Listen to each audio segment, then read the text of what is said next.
Alrighty, fit folk, welcome to this week's Sunday kitchen video. In this week's video, we are talking about fasting for weight loss and whether some type of fasting, some type of daily fasting or prolonged fasting might make it easier for you to lose weight. Now, I have to admit, I think this is probably the most fascinating area of literature over the last couple of decades. I think it's a fascinating tool, and when we do the challenge in January, so in a month's time when the challenge kicks off, I'm going to be talking about this a lot, and I'm going to be doing it in greater detail, with some more science, and we'll be talking about the nuts and bolts of how you can actually apply fasting to help you lose weight.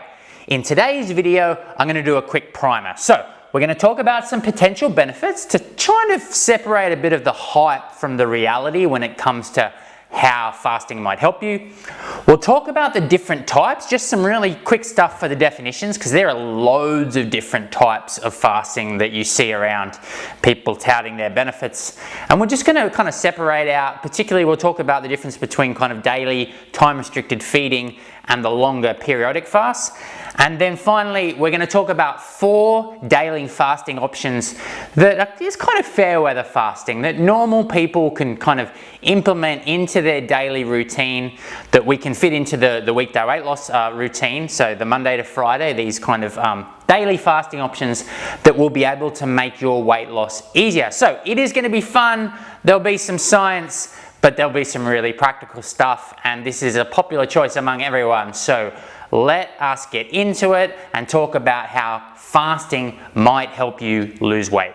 Alrighty, in this first section, we are going to talk about the potential benefits of fasting. Now, I really like fasting. I've used it to great effect with clients, got great results, but you don't have to do fasting to lose weight. In the National Weight Control Registry in America, they average 4.7 meals a day. They've lost 66 pounds, kept it off for 5.5 years, on average 10,000 people. So they're not fasting. Top level bodybuilders, this is a picture of Brian Whitaker, 5 meals a day, smashing his carbs and his protein in 4-hour intervals, 5 meals space.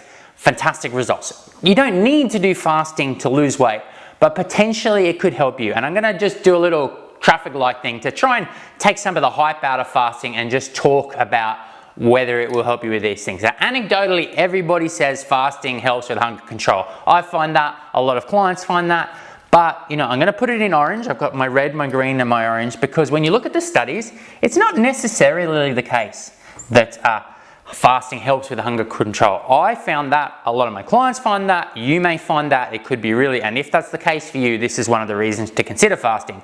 But when you look at the literature, it's actually more ambivalent than you would guess, because some people don't tolerate it very well and it doesn't really help them that much with hunger control. For body composition, it has a reasonable evidence. We don't have many studies. The recent lean gain study showed that actually there was potentially some benefit for body composition in terms of if you took the same calories over the course of a day and but condensed them into a period, then you might get a little bit better fat loss by virtue of the fasting. So that is an interesting idea. For muscle growth, people hype this up all the time, but honestly, the evidence base is very poor. So I'm going to say no to muscle growth, because we know that kind of protein, 4 feeding windows where you spike protein 4 times is superior to 2 meals a day for protein. So the idea that fasting is great for muscle growth is counterintuitive, because it's not very good. People always talk about the spike in growth hormone, but it's not backed up by the literature and anything I've seen. So fasting is not where it's at for muscle growth. If you're on a bulk, if you're trying to gain a bunch of muscle, you need to smash your protein and get your calories where they need to be. For metabolic rate, this is another area. There is so much hype that fasting will improve your metabolism, protect your metabolism. Yes, there's a little spike in a prolonged fast at the start, but when you're basically, your body's panicking that you're starving, so it spikes your metabolism. But really, there's very little evidence I've seen that fasting is wonderful for your metabolic rate, and extended fasting I actually think is quite detrimental for your metabolic rate. So that is in orange. Simplicity, this is my favorite reason. You're trying to create a deficit, you need to kind of eat fewer calories than you're using. It is so much easier to do that on 2 and 2.5 meals for a lot of people than eating 5 or 6 meals. So I think pure simplicity, very simple rules, a massive tick. We're going with green. Fasting is wonderful for finding a simple way to create your deficit. Absolutely, probably the best in terms of weight loss, the best benefit is just the pure simplicity of saying, hey, I'm just eating in this 8 or 10 hour window. I know that I'm not supposed to eat in those other periods, so I don't. It makes creating your deficit a lot easier. That's the primary benefit there. For inflammation, autoimmune, all these things, giving your body a period of time where it's not eating, 12 hours, 14 hours, 16 hours, 18 hours a day, leaving your gut alone, I think is absolutely fabulous. So for inflammation, autoimmune, for all these things on the health spectrum, fasting is fabulous. For performance, for physical performance, people hype this all the time. A little bit of evidence for endurance runners that it might help out. Honestly though, for top level athletes, the idea that fasting is beneficial for me is just bonkers. I've not seen it backed up.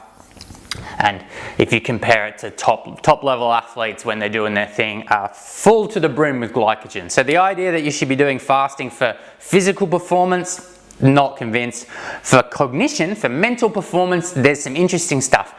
Funnily enough though, it's quite ambivalent. Some studies, you know, people doing really well, other studies, people crashing, so we're not so sure about that. But some people really thrive in the fasted state. They get into ketosis, they get more focus. Other people just, you know, can't tie their shoelaces. I'm a bit like that. And then finally, longevity. I think this is the single biggest reason that you should think about implementing fasting into your life on a pretty permanent basis. And I'm not talking about massive long-term fasting, 5-day fast, water fast, all this hard stuff. I think there is a very solid evidence-based argument for trying not to eat for 12 hours or slightly more each day. Fabulous for your gut health, fabulous for your general health, and I think the argument for fasting, for longevity, is so solid and has the most incredible evidence base. I'll talk about it in a minute. This is the longevity diet by Volta Longo.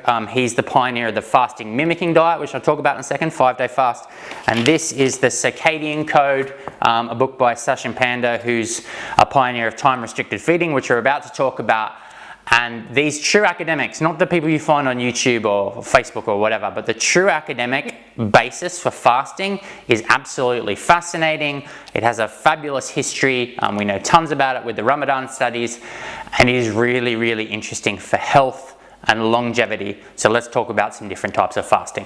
Alrighty, in this section, we're just going to do some quick definitions about the different types of fasting. These are your fasting options, a menu as it were. I'm going to talk about what the popular types of fasting are, just so you kind of get it right in your head, some basic definitions. When we go back to offering you 4 types of fasting, I'm going to be talking about time-restricted feeding, which is basically daily fasting. Having a consistent period in your day when you eat and when you don't eat. So, you know, maybe for 12 hours in the day you don't eat and then you've got a 12-hour eating window, or for 18 hours in the day you don't eat, 6-hour eating window, something like that.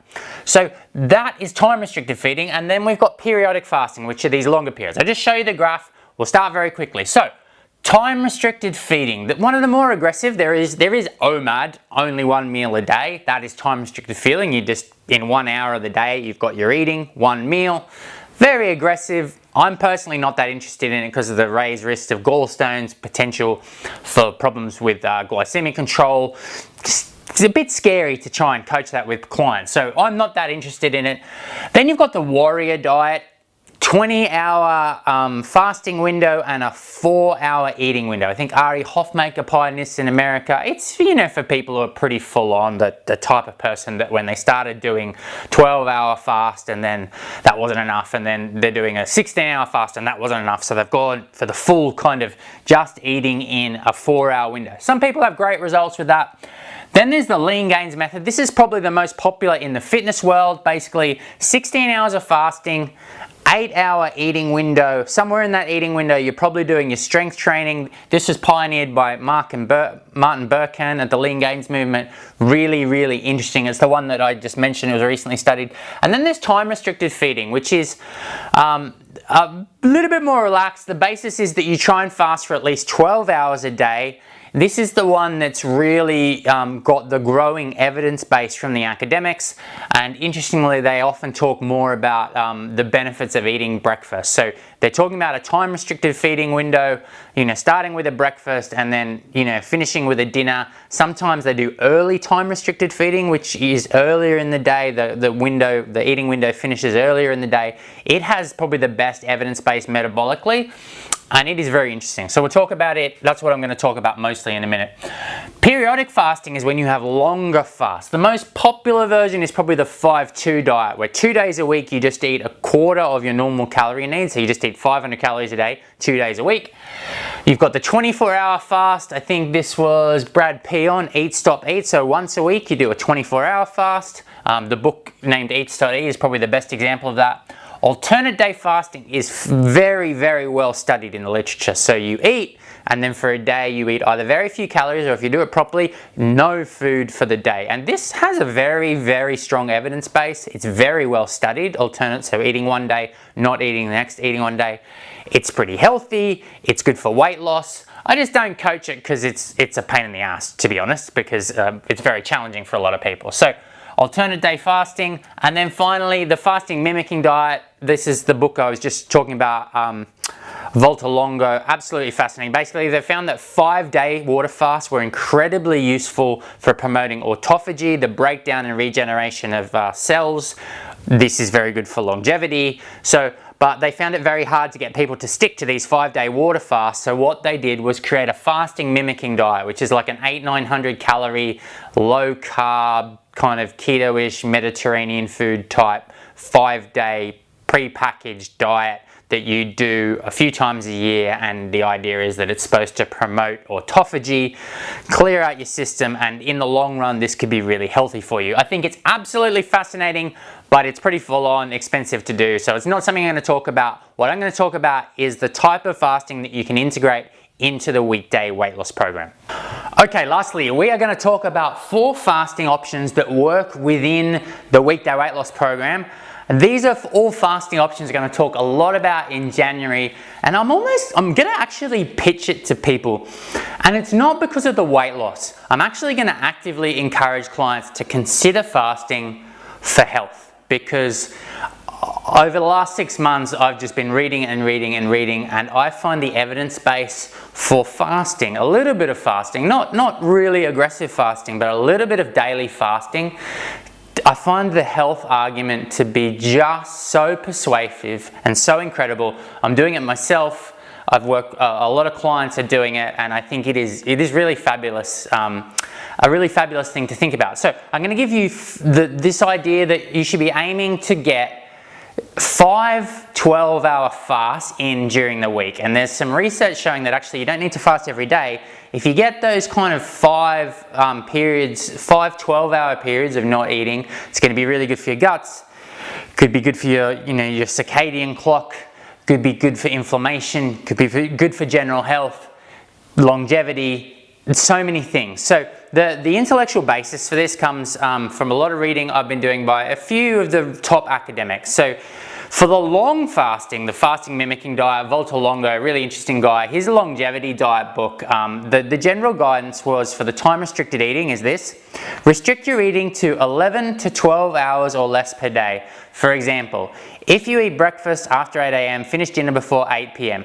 Shorter periods of feeding, 10 hours or less, have been shown to be more effective in promoting health, but they are much more difficult to comply with and may increase the risk of side effects such as gallstones. So basically what he's saying is you should really aim to have a 12 to 14 hour fast each day.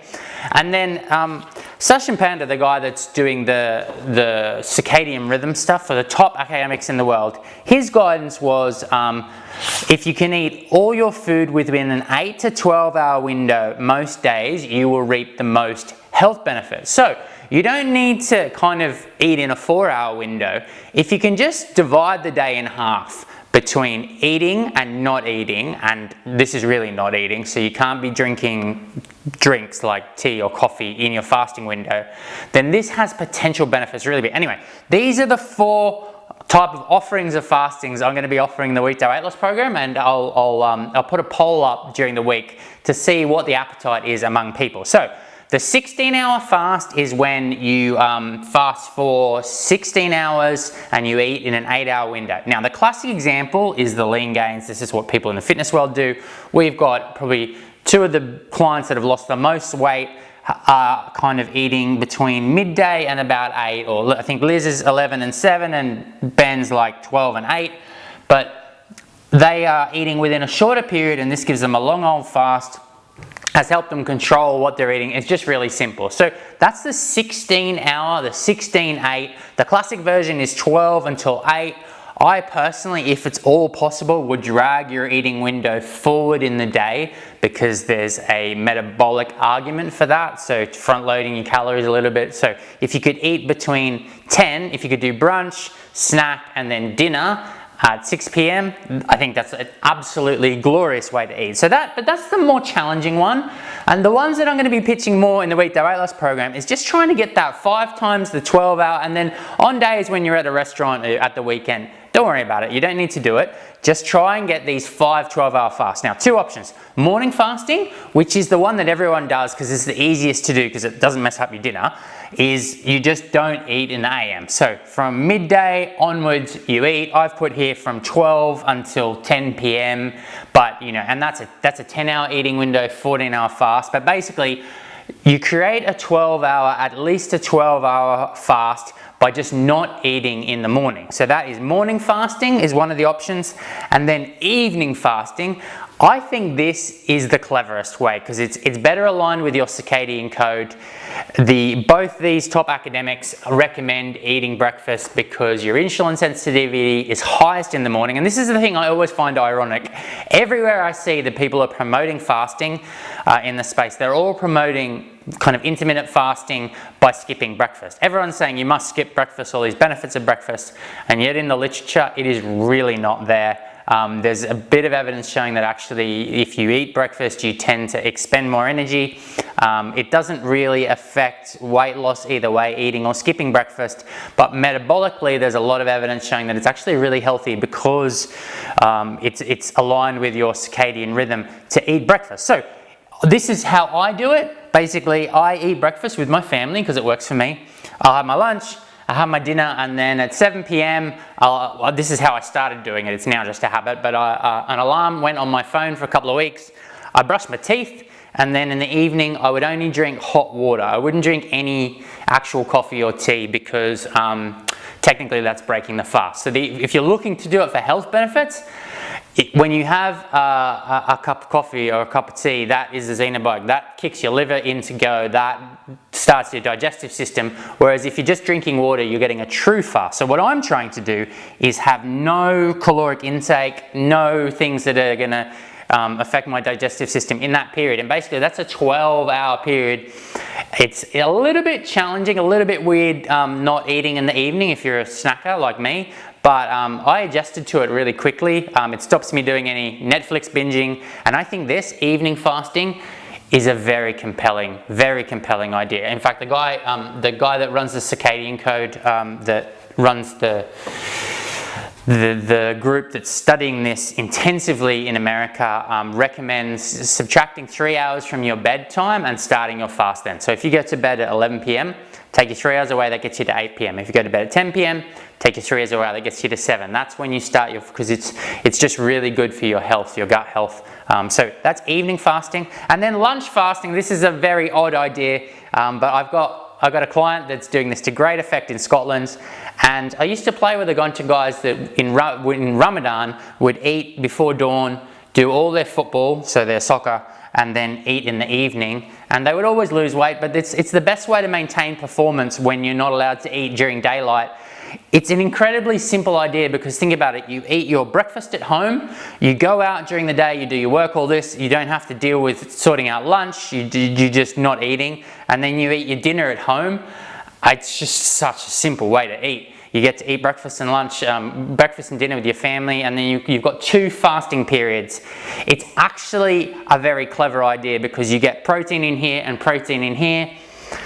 It's just whether anyone would actually do it. Greg in Scotland's been doing great guns with it. I think he's down about 25 pounds. So I think this is a fascinating idea, but I'm not sure if anyone will bite on it. But I will be selling this.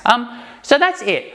I personally think that rather than going for the really full-on just eat in a 4-hour window or just eat in a 6-hour window or skipping entire days, most people will really benefit from just trying to find 5 times 12 hours a week, because this will give your body time to relax, for your insulin to sort itself out, your glucose. It's great for your digestive system. It's just really, really healthy. So that, I think, is a wonderful aspiration for everyone. It's what I'm thinking about myself with the evening fasting. I think 5 times a 12-hour fast, and then, you know, if I go out to dinner for a restaurant, I just blow off the fasting window. It doesn't bother me, because it's just really healthy. I think it's a really, really fascinating way forward, this the idea of doing 5 12-hour fasts a week. I hope you enjoy that. We will be talking about it more in the Weekday Weight Loss Program. I'll be quizzing people what they're interested in so we can work it into your plan for losing weight and keeping it off in the long run. And that's why I like the 12-hour, because that for me is a way of life, is a lifestyle. Lots of people who do the more aggressive fasting, the 6-hour windows and the 4-hour windows, they don't sustain it over the longer period, and thus they lose the benefits over the years and decades that this potentially has. Okay, thanks so much for your time. I will catch you next week.